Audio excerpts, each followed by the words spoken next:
Acara ini dipersembahkan oleh Luak hitam baru, nggak kemanisan, mantap!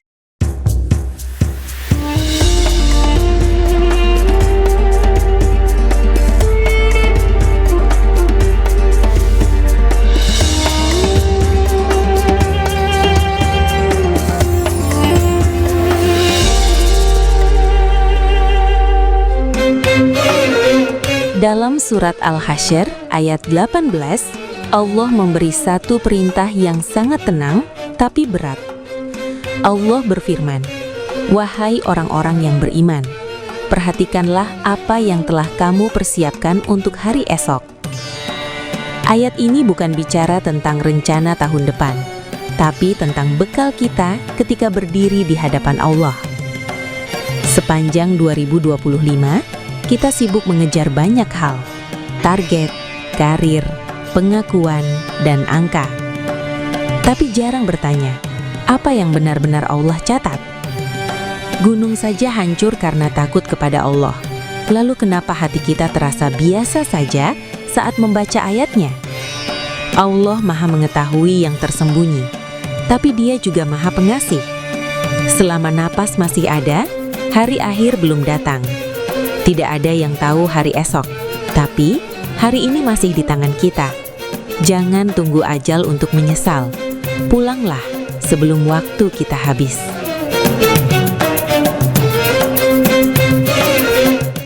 Astaghfirullah Rabbal baraya.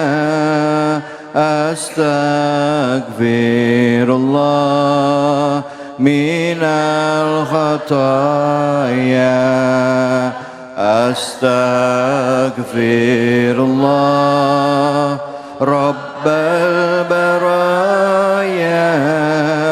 Astaghfirullah minal khataya. Sallu ala Nabi Muhammad.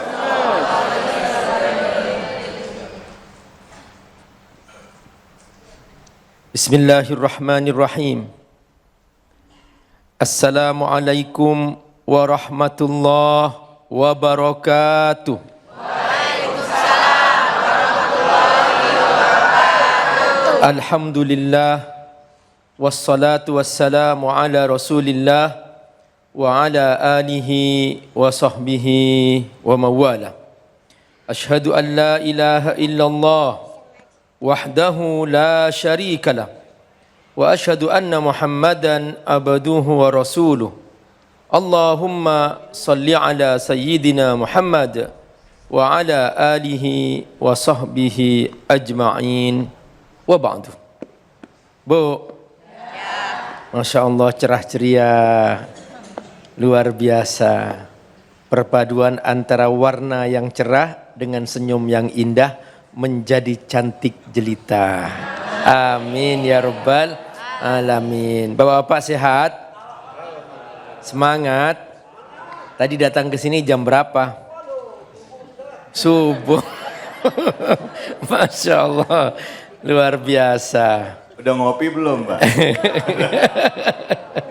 Udah ngopi ya. Hidup dibagi dua tahap oleh Allah. Tahap dunia dan tahap akhirat. Al-Quran menceritakan tentang dua tahap ini.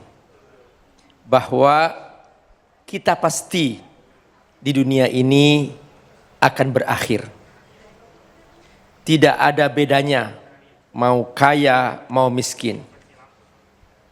Mau sehat atau sakit. Mau jadi pejabat atau rakyat jelata, sama saja. Di dunia ini pasti akan berakhir. Dan tidak ada hubungannya dengan banyaknya harta. Bukan karena si fulan hartanya masih banyak, dia nggak mati-mati. Banyak orang yang hartanya banyak mati.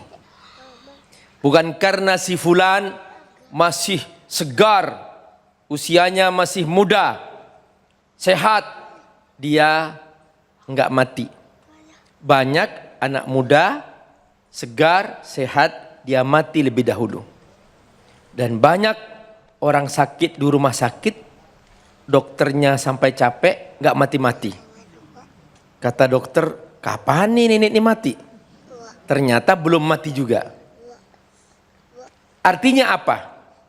Dunia ini bukan tempat selamanya.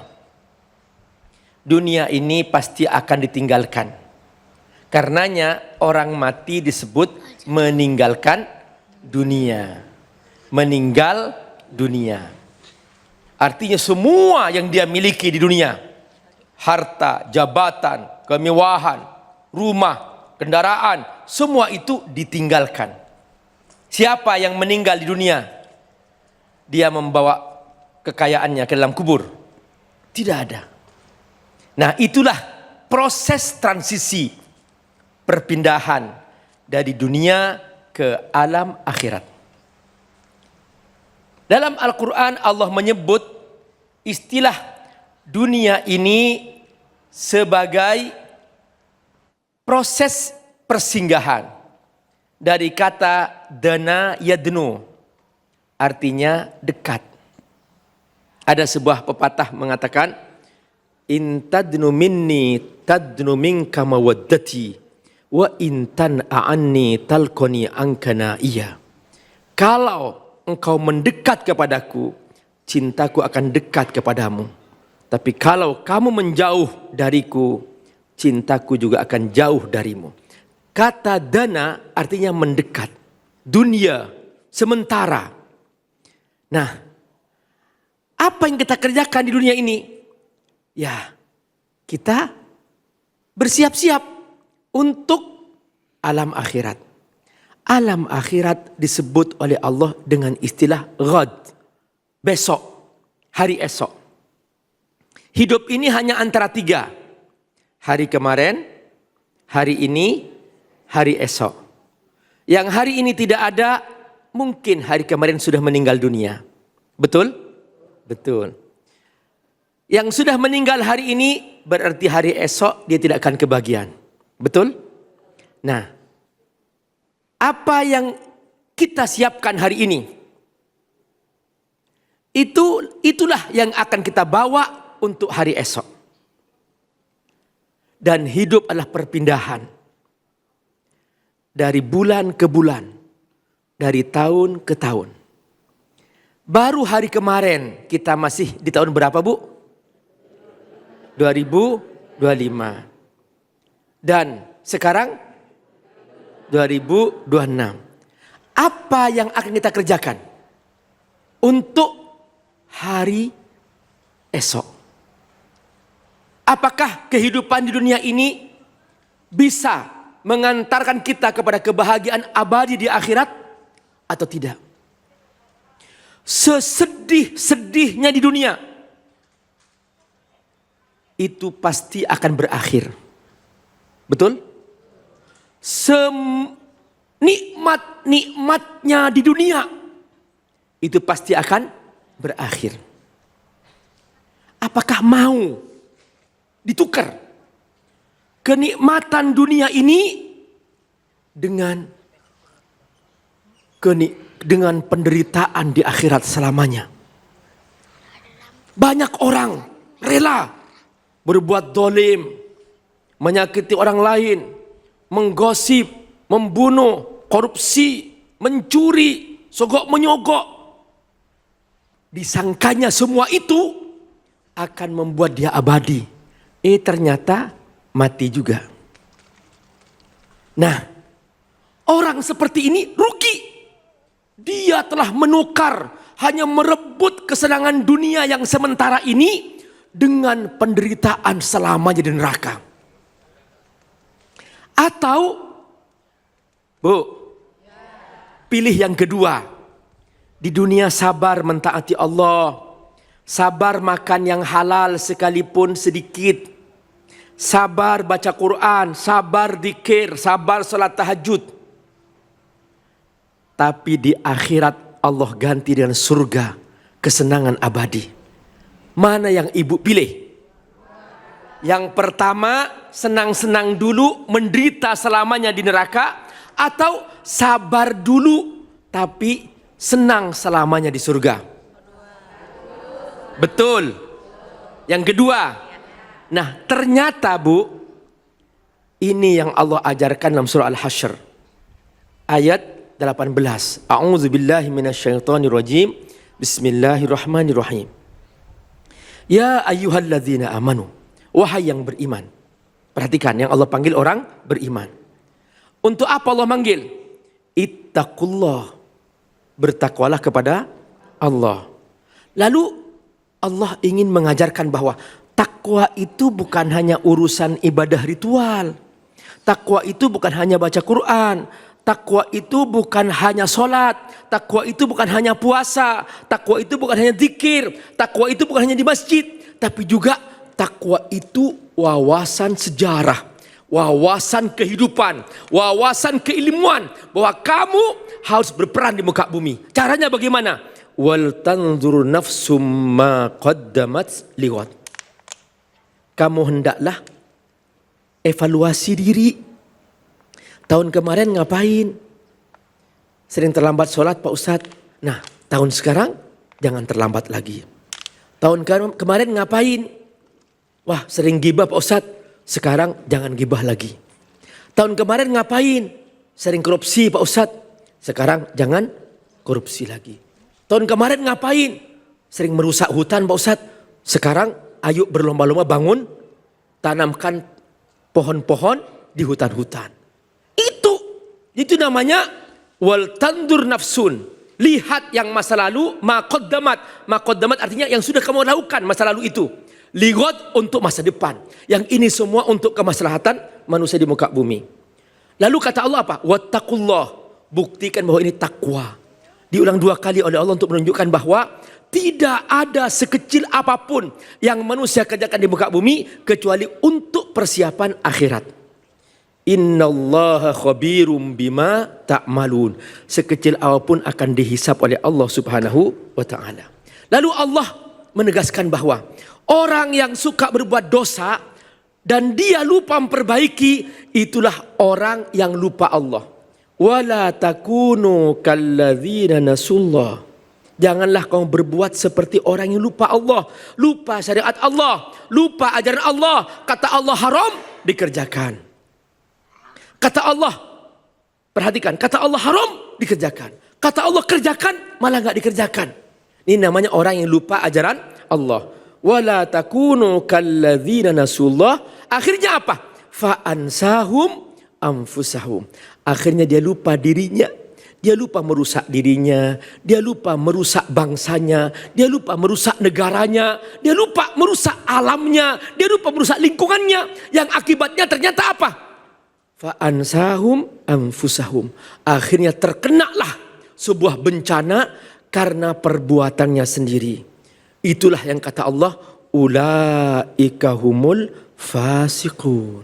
Fasik, orang yang tidak berhenti-berhenti melakukan dosa. Habis berzina, nonton maksiat. Habis nonton maksiat, korupsi. Habis korupsi, berzina lagi. Gak berhenti-berhenti. Inilah manusia fasik. Hidupnya penuh dengan maksiat. Hidupnya gak pernah berhenti. Hanyalah perpindahan dari dosa ke dosa. Maka orang seperti ini nanti di akhirat dia akan menyesal. Menyesal.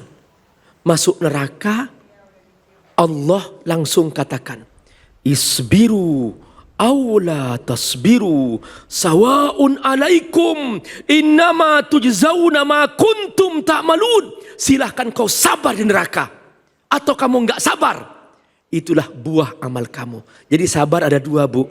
Sabar sekarang mentaati Allah, senang di surga. Atau senang sekarang di dunia dengan dosa-dosa tapi sabar di neraka. Pilih yang mana? Yang pertama ya, sabar sekarang mentaati Allah dan senang selamanya di surga. Amin ya rabbal alamin. Alhamdulillah.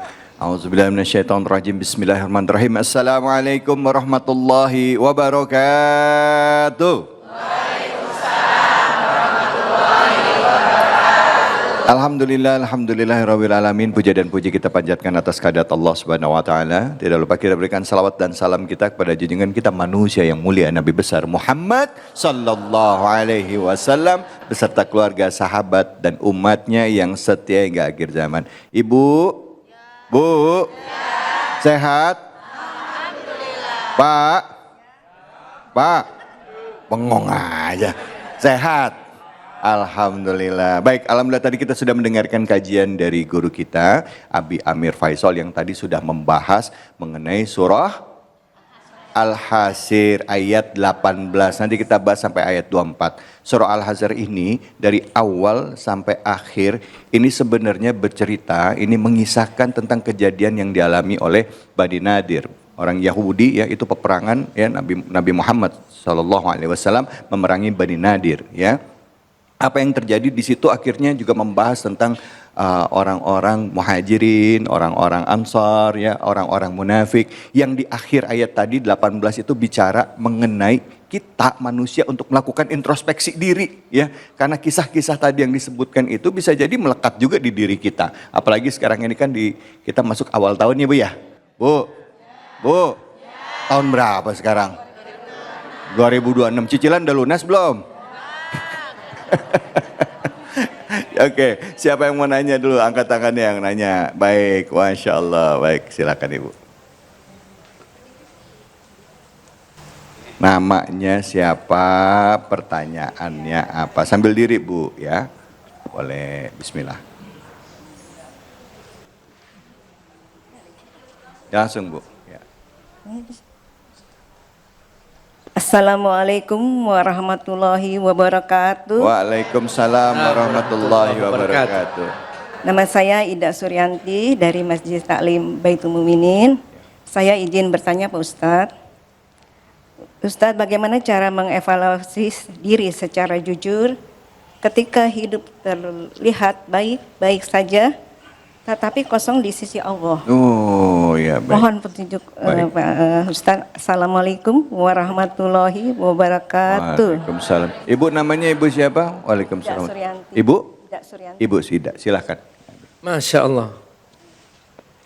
Ibu Suryanti. Ida Suryanti. Masya Allah. Ibu Ida ya panggilannya. Ibu Ida. Bagaimana cara mengevaluasi diri? Kalau ibu mau belanja ke pasar, ibu tidak bawa catatan, list yang mau dibelanjakan. Pas sampai di pasar, ibu lupa. Akhirnya begitu pulang, banyak yang tertinggal. Kenapa ibu ketinggalan barang yang belum dibelanjakan? Karena tidak membawa catatan. Jadi yang mengingatkan kita itu supaya kita tidak lupa, buatlah catatan. Coba sekarang kalau kita semua ini membuat catatan amal. Dari bangun tidur sampai tidur lagi. Salat tahajud, salat subuh berjamaah di masjid, baca istighfar 1 kali, baca zikir pagi, salat sunnah qabliyah ba'diyah, salat duha, terus ibu catat semua. Catat semua, bersedekah, masukin semua, sampai tidur kembali. Lalu menjelang tidur, ibu lihat evaluasi. Ketahuan kan apa yang belum dikerjakan. Nah, kalau ibu melakukan itu sekarang, ibu nanti aman di akhirat. Kata Umar bin Khattab, hasibu anfusakum qabla an tuhasabu. Lakukan kamu evaluasi setiap hari sebelum kamu dievaluasi nanti di akhirat. Itu yang pertama. Yang kedua, kalau ibu sendirian, ada yang negur ibu enggak? Enggak. Makanya kalau ibu punya teman, ibu berbuat salah, ditegur enggak? Ditegur. Nah itu pentingnya teman yang baik. Kalau kita punya teman yang baik, maka ada yang mengoreksi kita. Karena itu bertemanlah dengan orang yang baik. Kata Nabi, anta ma'aman ahbabtah. Nanti kamu akan dikumpulkan dengan siapa yang kamu cintai. Yang ketiga, ibu. Ibu sering hadir majlis taklim? Sering. Nah, ketika ibu hadir majlis taklim seperti ini sekarang.